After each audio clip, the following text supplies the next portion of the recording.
Super 20 માં આપનું સ્વાગત છે। હું છું રાજ પરમાર। શરૂઆત કરીએ તો દેશભરમાં કોરોનાની બીજી લહેર નબળી પડી ચૂકી છે, પરંતુ દક્ષિણનું રાજ્ય કેરળ હજુ પણ કોરોના સંક્રમણ સામે જંગ લડી રહ્યું છે।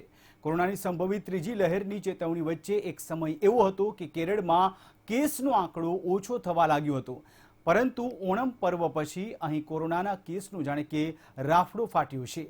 કેરળમાં દૈનિક સ્તરે 31,000થી વધુ કેસ સામે આવ્યા છે, જે વિતેલા 3 મહિનાનો દૈનિક સૌથી મોટો આંકડો છે। કેરળમાં સામે આવેલા કેસના લીધે દેશના દૈનિક સ્તરે સામે આવી રહેલા કેસમાં પણ ભારે ઉછાળો આવ્યો છે। આ સિવાય દેશના કુલ કેસમાં કેરળના 65% કેસ છે। કેરળની વર્તમાન સ્થિતિ માટે ઓણમના તહેવાર દરમિયાન અપાયેલી છૂટછાટ, પ્રશાસનની બેદરકારી અને સામાન્ય લોકો દ્વારા તોડવામાં આવી રહેલા કોવિડ પ્રોટોકોલ્સને જવાબદાર ગણવામાં આવી રહ્યા છે।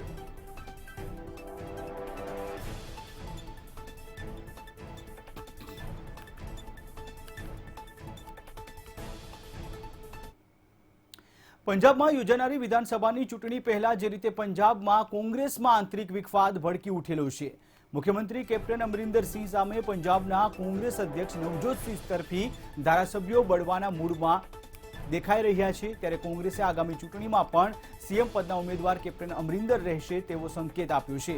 પ્રભારી હરીશ રાવતે કહ્યું છે કે કોંગ્રેસ પાર્ટી 2020માં પણ કેપ્ટનની આગેવાનીમાં જ ચૂંટણી લડશે। ઉલ્લેખનીય છે કે આજે પાર્ટીના 5 મોટા નેતાઓ હરીશ રાવતને મળ્યા હતા અને આ દરમિયાન હરીશ રાવતે નેતાઓને સાફ કહ્યું હતું કે કેપ્ટન અમરિંદર સિંહને સીએમ તરીકે હટાવવાની માંગણી પૂરી નહીં થાય અને પાર્ટી તેમની જ આગેવાનીમાં ચૂંટણી લડશે।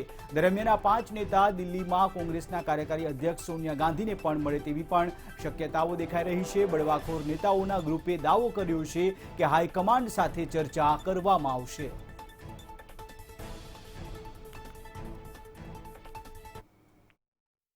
दिए और कुछ ग्रीवेंसेस भी थे, उनके कुछ ग्रीवेंसेस थी, कुछ उनके कष्ट थे, वो सब पर उन्होंने डिटेल में मुझे बताया और मैंने उनको आश्वस्त किया है कि पार्टी उनका समाधान निकालेगी।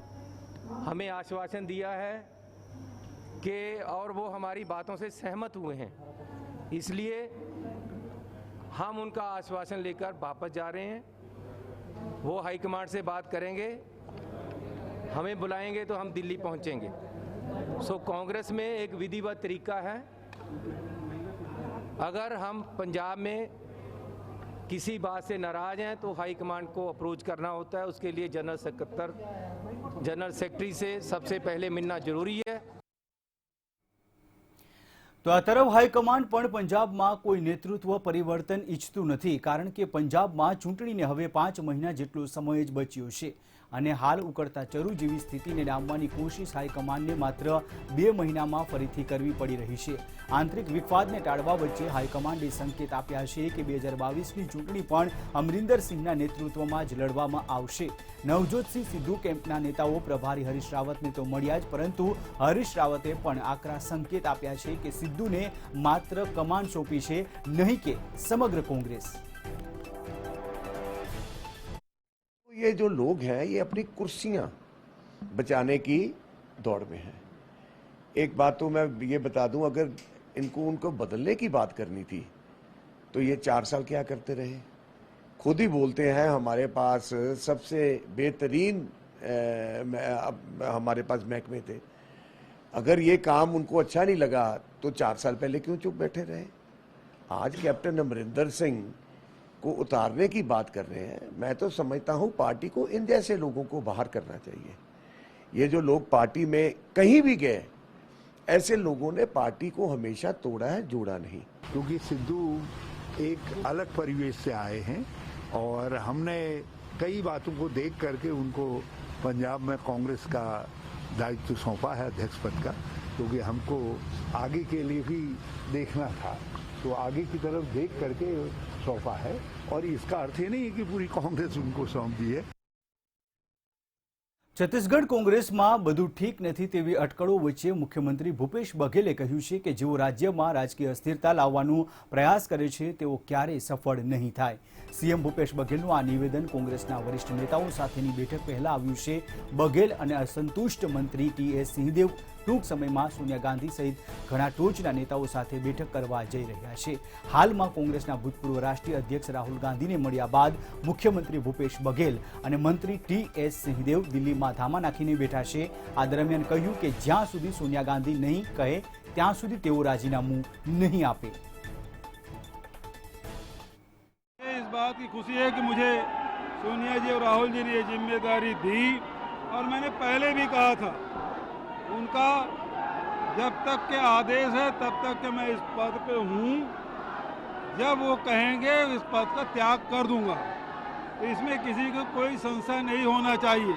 ये जो 2.5 साल के राग अलाप रहे हैं ना, वो राजनीति में अस्थिरता लाने की कोशिश कर रहे हैं, लेकिन वो कभी सफल नहीं होंगे. કેન્દ્રીય મંત્રી નારાયણ રાણે માટે રાહતના સમાચાર સામે આવ્યા છે, જેમાં સીએમ ઉદ્ધવ ઠાકરે માટે થપ્પડવાળું વિવાદાસ્પદ નિવેદન આપનારા નારાયણ રાણેને બોમ્બે હાઈકોર્ટમાંથી રાહત મળી છે. કોર્ટે કહ્યું કે રાણે સામે નાસિકમાં નોંધવામાં આવેલ એફઆઈઆર અંગે 17 સપ્ટેમ્બર સુધી કોઈ કાર્યવાહી કરવામાં આવશે નહીં. આ સાથે જ પુણેમાં નોંધવામાં આવેલા કેસની સુનાવણીને પણ મોકૂફ રાખવામાં આવી છે. મંગળવારે નાસિક પોલીસે તેમની ધરપકડ કરી હતી, ત્યારબાદ તેમના જામીન મળ્યા હતા. હવે નાસિક પોલીસે પોતાને ત્યાં નોંધાયેલ કેસમાં રાણેને નોટિસ મોકલીને તેમને 2 સપ્ટેમ્બરના રોજ હાજર થવાનું કહેવામાં આવ્યું છે. રાણે સામે પ્રથમ કેસ નાસિકમાં નોંધાયો હતો અને ત્યાંથી જ તેમની સામે વોરંટ ઇસ્યુ થયું હતું.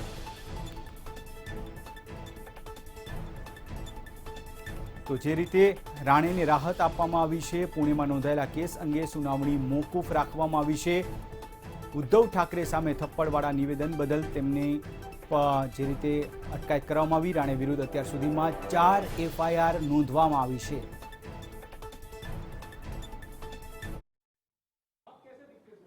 कुछ नहीं दिखते. कानूनी व्यवस्था है, उसके मुताबिक उन्होंने मेरे बारे में शिकायत की. वो सेक्शन के मुताबिक मेरे को वहां से बोला कि कोर्ट में आपको हाजिर करना है. अरेस्ट भी तब तक कोर्ट में जाने तक मार्च तक मेरे को किसने अरेस्ट नहीं किया. उनकी रिक्वेस्ट पर मैं कोर्ट में गया. વિપક્ષ સરકાર સામે સવાલ કરી રહ્યા છે, ત્યારે રાહુલ ગાંધીએ વડાપ્રધાન નરેન્દ્ર મોદી અને તેમની સરકાર પર નિશાન સાધીને તેમણે બધું વેચી દીધું તેવો આક્ષેપ કર્યો હતો. રાહુલ ગાંધીના નિવેદન અંગે જ્યારે સ્મૃતિ ઈરાનીને સવાલ કરવામાં આવ્યો ત્યારે તેમણે રાહુલ ગાંધીને અર્થતંત્રની સમજણ નથી તેવો જવાબ આપ્યો હતો. સાથે જ એવો કટાક્ષ પણ કર્યો હતો કે રાહુલ વાંચતા ભણતા નથી અને સવાલ તમે મને પૂછી રહ્યા છો. આ પહેલા રાહુલ ગાંધીએ મંગળવારે પ્રેસ કોન્ફરન્સ યોજીને નરેન્દ્ર મોદી સરકાર પર હુમલો કર્યો હતો. તેમણે કહ્યું હતું કે રસ્તાઓ, રેલવે, વીજળી ક્ષેત્રે, petroleum pipeline, telecom, airport, port, stadium આ બધું જ કોને અપાઈ રહ્યું છે. से अगर इतना ही राहुल गांधी जी को और कांग्रेस पार्टी को तकलीफ है तो वो ये बताएं कि मुंबई पुणे एक्सप्रेसवे को मोनेटाइज करके 8,000 करोड़ रुपया जो सुरक्षित किया गया, तब क्या कांग्रेस पार्टी और उनकी सरकार देश बेच रही थी? एयरपोर्ट को जब प्राइवेटाइज किया गया साल 2006 में, तब क्या कांग्रेस पार्टी देश बेच रही थी? 2008 में रेलवे स्टेशन को मोनेटाइज करने का आरएफपी बिड जो डॉक्यूमेंट है वो कांग्रेस पार्टी की सरकार ने राष्ट्र के सामने प्रेषित की. क्या राहुल गांधी का ये आरोप है कि जिस सरकार को उनकी माताजी चला रही थी, उनकी माताजी देश बेच रही थी? પ્રધાનમંત્રી નરેન્દ્ર મોદીની અધ્યક્ષતામાં યોજાયેલી કેબિનેટ બેઠકમાં શેરડીની એફઆરપી એટલે કે વાજબી મહેનતાણાના ભાવ 5 રૂપિયા પ્રતિ ક્વિન્ટલ વધારવાની મંજૂરી આપવામાં આવી છે. થોડાક દિવસો પહેલા ખાદ્ય મંત્રાલયે આ મામલાને લઈને કેબિનેટ એક નોટ જાહેર કરી હતી. આપણે જણાવી દઈએ કે ગત સિઝનમાં કેન્દ્ર સરકારે એફઆરપીને 10 રૂપિયા પ્રતિ ક્વિન્ટલ વધારીને 285 રૂપિયા કરી દીધા છે. ગયા વર્ષે એફઆરપીમાં 10 રૂપિયા પ્રતિ ક્વિન્ટલનો વધારો કરવામાં આવ્યો હતો. શેરડી માટે માર્કેટિંગ વર્ષ ઓક્ટોબરથી સપ્ટેમ્બર હોય છે, એટલે કે હાલના માર્કેટિંગ યર 2021-22 માટે સરકારે આ કિંમતો નક્કી કરી છે. ये दर्शाता है कि कैसे केंद्र सरकार की अन्य योजनाओं के कारण अब गन्ना किसानों को पहले की भांति सालों साल अपने भुगतान के लिए संघर्ष या रुकना नहीं पड़ता है. आपको याद होगा एक जमाना जब गन्ना के भुगतान के लिए वर्षों वर्षों तक लोग रुके रहते थे, लोग फंसे रहते थे, भुगतान बहुत डिलेड होता था, कई बार साल 2 साल 3 साल बाद भी भुगतान हुआ करता था. प्रधानमंत्री नरेंद्र मोदी जी की लगातार इस विषय में चिंता रही है कि हमारे गन्ना किसानों को समय पे भुगतान मिले। મધ્યપ્રદેશની રાજધાની ભોપાલના ભાજપના સાંસદ પ્રજ્ઞાસિંહ ઠાકુર પોતાના નિવેદનોને કારણે હંમેશા ચર્ચામાં રહે છે। તેમનું બીજું નિવેદન ચર્ચાનો વિષય બન્યું છે। પ્રજ્ઞા ઠાકુરે મોંઘવારીને કોંગ્રેસની માનસિકતા અને તેના પ્રચાર તરીકે ગણાવી છે। મંગળવારે સાધ્વી પ્રજ્ઞા ઠાકુર ભોપાલ મ્યુનિસિપલ કોર્પોરેશન દ્વારા આયોજિત એક કાર્યક્રમને સંબોધવા પહોંચ્યા હતા। તે દરમિયાન કાર્યક્રમમાં પ્રજ્ઞા ઠાકુરે આ નિવેદન આપ્યું હતું। આ અંગે કોંગ્રેસના પ્રદેશ પ્રવક્તા નરેન્દ્ર સલુજાએ ટ્વીટ કરીને લખ્યું કે પૂર માટે કોંગ્રેસ જવાબદાર છે, મોંઘવારી પર નેહરુજીનું ભાષણ જવાબદાર છે। જો તમે મોંઘવારીથી પરેશાન છો તો અફઘાનિસ્તાન જાઓ। અને હવે સાંસદ પ્રજ્ઞા ઠાકુર કહી રહ્યા છે કે મોંઘવારી કંઈ નથી, તે કોંગ્રેસની માનસિકતા છે। તે બધાને જલ્દીથી માનસિક હોસ્પિટલમાં મોકલી દો। जो ये लोग एक प्रोपोगंडा करते हैं कि डीजल महंगा, पेट्रोल महंगा, ये महंगाई कुछ और नहीं है, ये कांग्रेसियों की मानसिकता है और फोकट का प्रोपोगंडा है। રાષ્ટ્રીય જનતા દળના અધ્યક્ષ લાલુ પ્રસાદ યાદવ બુધવારે રૂટીન ચેકઅપ માટે દિલ્હીના એમ્સ પહોંચ્યા હતા। લાલુના એમ્સ અચાનક પહોંચવાથી સમર્થકની ચિંતા વધી ગઈ હતી, પરંતુ જ્યારે આ જાણકારી મળી કે તેઓ રૂટીન ચેકઅપ માટે અહીં આવ્યા છે તો તમામે રાહતનો શ્વાસ લીધો હતો। લાલુએ જાતિગત ગણતરી માટે સમર્થન આપ્યું હતું અને કહ્યું હતું કે મેં અરુણ જેટલી સાથે સંસદમાં ચર્ચા કરી હતી અને તેમણે લેખિત આશ્વાસન આપ્યું હતું કે ગણના આર્થિક સ્થિતિને સમજવા માટે કરવી જોઈએ। अरुण जेटली जी ने लिख के दिया कि हम करा रहे हैं, इसको करेंगे। और सिर्फ बिहार में नहीं हुआ, जहाँ नीतीश कुमार थे जनगणना के मामले में और इसके मामले में, तो इसमें कोई जात पात का सवाल नहीं है। हम लोग को देश को जानना चाहिए कि भाई आखिर ये जो पॉपुलेशन है और उसकी आर्थिक स्थिति जो है, जो वेंचर है, जो गरीब लोग हैं, लाचार लोग हैं, आखिर कोई बजट वगैरह बनेगा तो उनको ध्यान में रख के बनाना चाहिए। રાજસ્થાનના બાડમેર જિલ્લામાં ભારતીય વાયુસેનાનું એક ફાઇટર પ્લેન છે તે હાઇજેક બુધવારે દુર્ઘટનાગ્રસ્ત થયું હતું। મળતી માહિતી મુજબ દુર્ઘટનાગ્રસ્ત થયેલા MiG-21 બાયસન ફાઇટર પ્લેનના પાયલટ સુરક્ષિત છે। આ દુર્ઘટના ટ્રેનિંગ દરમિયાન થઈ હતી। જાણકારી મુજબ MiG-21 બાયસન પોતાની રૂટીન ઉડાન પર હતું અને બાડમેરમાંથી તૂટી પડતા પાયલટ સુરક્ષિત છે। એરફોર્સે ઇન્ક્વાયરી માટે એક ટીમ બનાવી છે। દુર્ઘટનાને પગલે કેટલીક ઝૂંપડીઓમાં આગ લાગી ગઈ હતી। પાયલટ વિમાન ક્રેશ થયું તે પહેલા જ બહાર નીકળી ગયો હતો। દુર્ઘટના બુધવારે સાંજે લગભગ 5:30 કલાકની આસપાસ ગ્રામ પંચાયત ભુરટિયાના માતાસર ગામ પાસે સર્જાઈ હતી।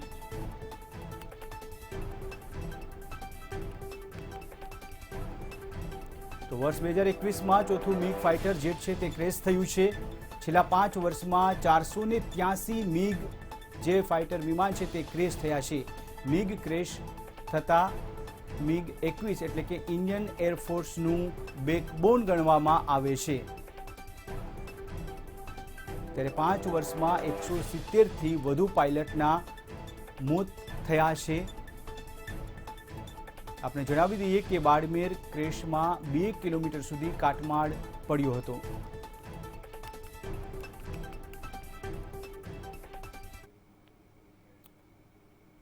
અને હવે વાત કરીએ કેટલાક પ્રાદેશિક સમાચારોની તો ગુજરાતમાં વરસાદ ખેંચાતા ગંભીર જળસંકટના એંધાણ વર્તાઈ રહ્યા છે। સરદાર સરોવર નર્મદા ડેમની સપાટી ગત વર્ષ કરતાં આ વર્ષે 20 મીટર જેટલી ઓછી નોંધાઈ છે। 25 ઓગસ્ટ 2020ના રોજ નર્મદા ડેમની સપાટી 135.30 મીટર હતી, જ્યારે આજે 25 ઓગસ્ટ 2021ના રોજ નર્મદા ડેમની સપાટી 115.81 મીટર જ છે। જ્યારે ઉપરવાસમાંથી પાણીની આવક 41,220 ક્યુસેક થઈ રહી છે, જ્યારે પાણીની જાવક 1,13,138 ક્યુસેક થઈ રહી છે। નર્મદા ડેમમાં હાલ 12 કલાકમાં માત્ર 7 સેન્ટીમીટરનો વધારો થઈ રહ્યો છે, જ્યારે નર્મદા ડેમમાં 45.50% પાણી ડેડ સ્ટોરેજ તરીકે રાખવામાં આવ્યું છે, જેમાં ડેમમાં પીવાલાયક પાણી માત્ર 11% છે, જેથી કહી શકાય કે હાલમાં નર્મદા ડેમમાં 50% કરતાં પણ ઓછું પાણી છે। નર્મદા ડેમમાંથી રાજ્યને ઓગસ્ટના અંત સુધી જ સિંચાઈનું પાણી મળવાની શક્યતાઓ છે। જોકે 9.5 લાખ એકર ખેતીની જમીનને સિંચાઈ માટે કુલ 36,500 મિલિયન ક્યુબિક ફૂટ પાણી આપવામાં આવશે।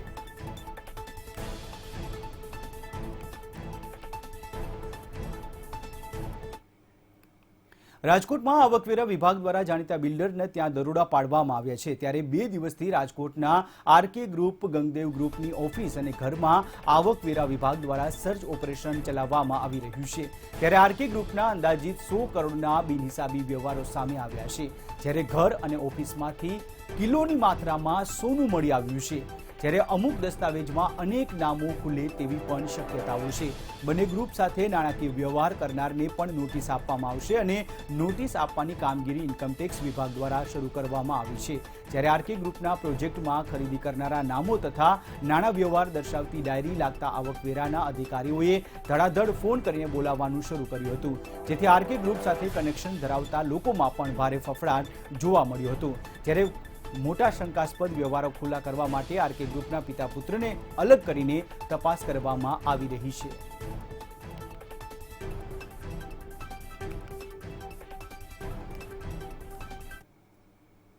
સુરતમાં પાલિકાના શાસકો દ્વારા સરકારી યોજનાના લાભને લઈને તાલિબાની ફરમાન જાહેર કરવામાં આવ્યું છે।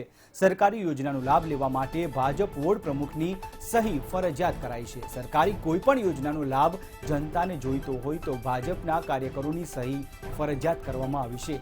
જે તે વોર્ડમાં ભાજપના કાર્યકરની હાર થઈ છે તે વોર્ડ પણ હારેલા ભાજપના વોર્ડ પ્રમુખની સહી ફરજિયાત કરાવવાની રહેશે।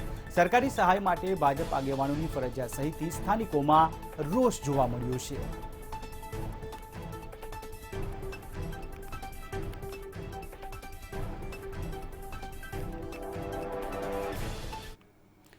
વડોદરા શહેરમાં રખડતા ઢોર શહેરીજનો માટે જીવલેણ સાબિત થઈ રહ્યા છે। શહેરમાં વધુ એક વખત રખડતા ઢોરના કારણે એક અકસ્માત સર્જાયો હતો। ઓફિસથી ઘરે જઈ રહેલા કોર્પોરેશનના કર્મચારીને એક ગાયે અડફેટે લેતા તેના હાથ અને પગમાં ગંભીર ઈજાઓ પહોંચી હતી, જેને લઈને તેમને ખાનગી હોસ્પિટલમાં સારવાર અર્થે ખસેડવામાં આવ્યા હતા। નોંધનીય છે કે છેલ્લા કેટલાક દિવસથી કોર્પોરેશન દ્વારા શહેરના માર્ગો ઉપર રખડતી ગાયોને પકડવાની કામગીરી ચાલી રહી છે।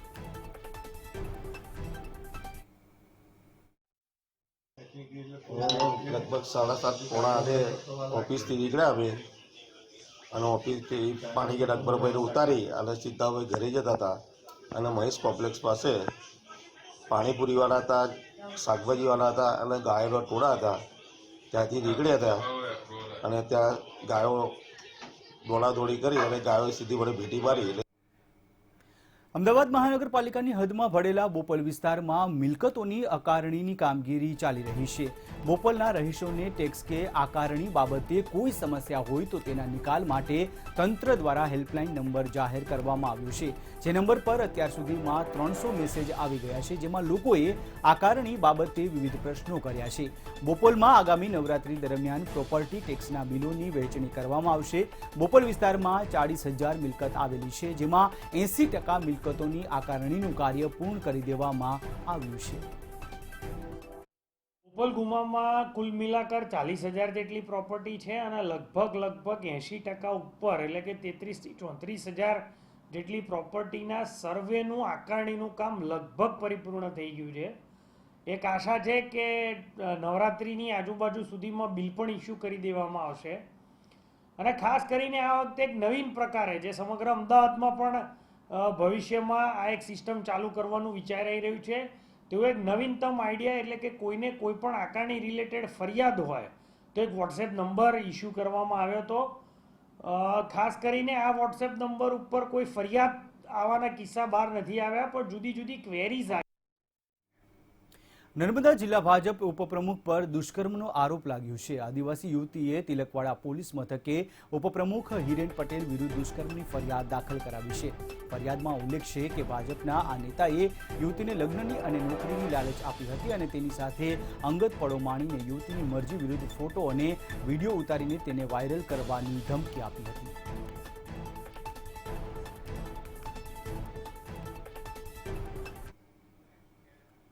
છોટાઉદેપુર જિલ્લાના નસવાડી તાલુકા પંચાયતની ખેતીવાડી શાખામાં ખેતીમાં ઉપયોગી સાધનોને સબસિડી આપવા વેરિફિકેશનની કામગીરી કરવામાં આવી।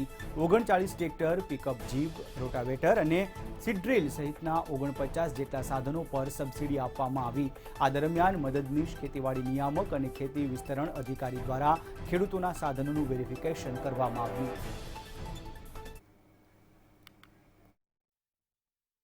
અમે સબસિડી માટે આવ્યા છે નસવાડી ઓનલાઈન અરજી કરાવી હતી, એમાં સબસિડી પાસ થાય એવી માહિતી મળી, એના માટે અમે નસવાડી બજારમાં આવ્યા છે અને AGR35 એપ યોજનાની માહિતી છે, એમાં સ્કીમ છે ટ્રેક્ટરની, તો ટ્રેક્ટર માટે સબસિડી મંજૂરી મળી છે, એના માટે અમે વેરિફિકેશન માટે અમે નસવાડીમાં આવ્યા છે। ખેડૂત પોર્ટલ ઉપર જે નસવાડીના ખેડૂતો એપ્લિકેશન કરેલી એ આજે સ્થળ ચકાસણી APMC નસવાડી ખાતે રાખવામાં આવેલા, જેમાં 39 ટ્રેક્ટર, કલ્ટિવેટર 3, રોટાવેટર 2 અને પ્લાવ 1 અને વાવણિયાના 2 અને કિસાન પરિવહન યોજના અંતર્ગત 3 સાધનોનું એસેટ વેરિફિકેશન કરવામાં આવેલ છે, જે હવેની ઘટતી કાર્યવાહી માટે જિલ્લામાં મોકલવામાં આવશે। મોરબી જિલ્લામાં આવેલા યાત્રાધામ માટેલ ગામ જવાના રોડનું 12.51 કરોડના ખર્ચે લોકાર્પણ કરવામાં આવ્યું, જેમાં સાંસદ મોહન કુંડારિયાના હસ્તે રોડનું લોકાર્પણ કરવામાં આવ્યું। આ રોડ 80% સરકારના અને 20% ઉદ્યોગપતિઓની લોક ભાગીદારીથી તૈયાર કરવામાં આવ્યું છે અને સાથે સ્થાનિક લારી ગલ્લાના વેપારીઓએ પણ તેમાં ભાગ આપ્યો છે। ખાસ કરીને ધુવા ચોકડીથી માટેલ સુધીનો અંદાજે 6 કિલોમીટરનો રસ્તો 12 કરોડ 44 લાખ રૂપિયામાં તૈયાર થયો છે। 80% રાજ્ય સરકારના ઉદ્યોગ વિભાગે આપ્યા છે અને 20% ઉદ્યોગકારોએ પોતાના ફંડ એકત્રિત કરીને એમાં રોકાણ કર્યું। માટેલ રોડ જે 6 કિલોમીટર આસપાસ અહીંયા આપણા નેશનલ હાઈવેના બ્રિજથી ક્રેવિટા સિરામિક જ્યાં આવે છે એના ખૂણા સુધી આ રોડ મંજૂર થયેલો હતો અને ખાસ કરી અને આ રોડ બની જવાથી, કારણ કે અમારી સિરામિક પ્રોડક્ટ એવી હોય છે જેમાં બ્રેકેજ અને વાહન ટ્રાન્સપોર્ટિંગના લીધે જો રોડ રસ્તા ખરાબ હોય તો તેની કમ્પ્લેન ઘણી વધી જતી હોય છે। સુરેન્દ્રનગર જિલ્લાને દુષ્કાળગ્રસ્ત જાહેર કરવાની ખેડૂત એકતા મંચની માંગને સુરેન્દ્રનગર સોના ચાંદી વેપારી એસોસિએશને સમર્થન આપ્યું છે। આ મામલે સોના ચાંદી વેપારી એસોસિએશન દ્વારા લેખિતમાં પત્ર લખીને ખેડૂતોની માંગને ટેકો જાહેર કરવામાં આવ્યો છે, ત્યારે હવે જિલ્લાના ખેડૂતો જિલ્લા ખેતીવાડી અધિકારીને ગુરુવારે રજૂઆત કરશે। સુરેન્દ્રનગર જિલ્લામાં ખેડૂતો આવતીકાલે 26/8 ને ગુરુવારના રોજ ખેતીવાડી અધિકારીશ્રીને દુષ્કાળગ્રસ્ત સુરેન્દ્રનગર જિલ્લો જાહેર કરવા માટે રજૂઆત કરવા આવનાર છે। દેશ અને દુનિયાના પ્રવાસીઓને આકર્ષતા કચ્છમાં આ વર્ષે રણોત્સવનું આયોજન કરવામાં આવ્યું છે। કોરોના કાળ વચ્ચે રાજ્ય સરકાર કચ્છમાં રણોત્સવની ઉજવણીની તૈયારી કરી રહ્યું છે। આગામી 1 નવેમ્બરથી કચ્છમાં રણોત્સવનો પ્રારંભ થશે। આ દરમિયાન પ્રવાસીઓ માટે વિશેષ આકર્ષણ ઊભા કરવામાં આવશે। આ રણોત્સવ 20 ફેબ્રુઆરી સુધી યોજાશે।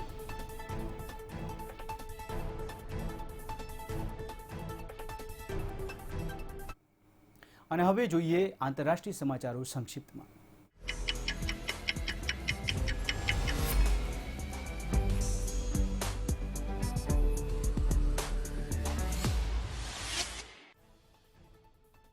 અફઘાનિસ્તાનમાં તાલિબાની શાસન વચ્ચે વિશ્વ બેંકે અફઘાનિસ્તાનને મળતી સહાયને તત્કાલીન રોકવાની જાહેરાત કરી છે। તાલિબાનીઓની ચીમકી વચ્ચે અમેરિકાએ કહ્યું છે કે તે 31મી ઓગસ્ટ સુધી ડેડલાઇનને વળગી રહેવાનો પ્રયત્ન કરશે। અમેરિકા ડેડલાઇનને જોઈ રહ્યું છે। બીજી તરફ યુરોપિયન યુનિયને અમેરિકા અને G7ના રાષ્ટ્રોને અપીલ કરી છે કે જરૂર હોય ત્યાં સુધી તેઓ કાબુલ એરપોર્ટને સુરક્ષિત રાખે। G7 રાષ્ટ્રોએ અફઘાનિસ્તાન અંગે ચર્ચા કરતા નિર્ણય લીધો છે કે અફઘાનિસ્તાનમાં આતંકવાદ અને માનવ અધિકારીના ઉલ્લંઘન બદલ તાલિબાનીઓને જવાબદાર ઠેરવવામાં આવશે। G7 રાષ્ટ્રોના વલણ સામે ચીને ખુલ્લા રોષ વ્યક્ત કર્યો છે। ચીને કહ્યું છે કે G7 રાષ્ટ્રોએ અફઘાનિસ્તાનમાં શાંતિપૂર્ણ નવા શાસકોને સરકાર ચલાવવા દેવી જોઈએ। અમેરિકા અને સાથી રાષ્ટ્રોએ અફઘાનિસ્તાનમાંથી ઇવેક્યુએશનની ઝડપ વધારી દીધી છે। 24 ઓગસ્ટ સુધીમાં 58,700 લોકોને કાબુલથી એરલિફ્ટ કરાયા છે, જેમાં છેલ્લા 24 કલાકમાં જ 21,600 લોકોનો સમાવેશ થાય છે।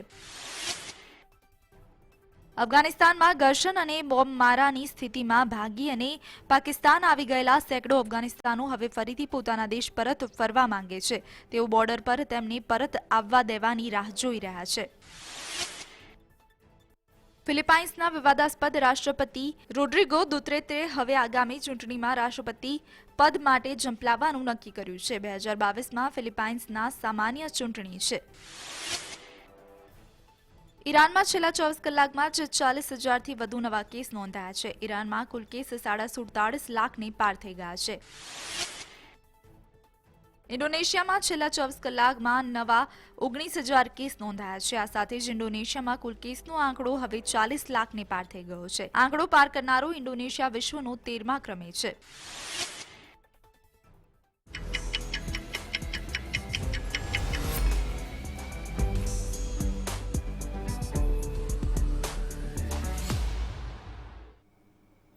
તો સુપર 20માં અત્યારે બસ આટલું જ. દેશ દુનિયાના બાકી સમાચારો માટે આપ જોડાયેલા રહો અમારી સાથે, જોતા રહો મંતવ્ય ન્યૂઝ. અને વધુ સમાચારો માટે આપ અમારી વેબસાઇટ લોગિન કરી શકો છો www.mantavyanews.com પર. મને આપશો રજા. નમસ્કાર.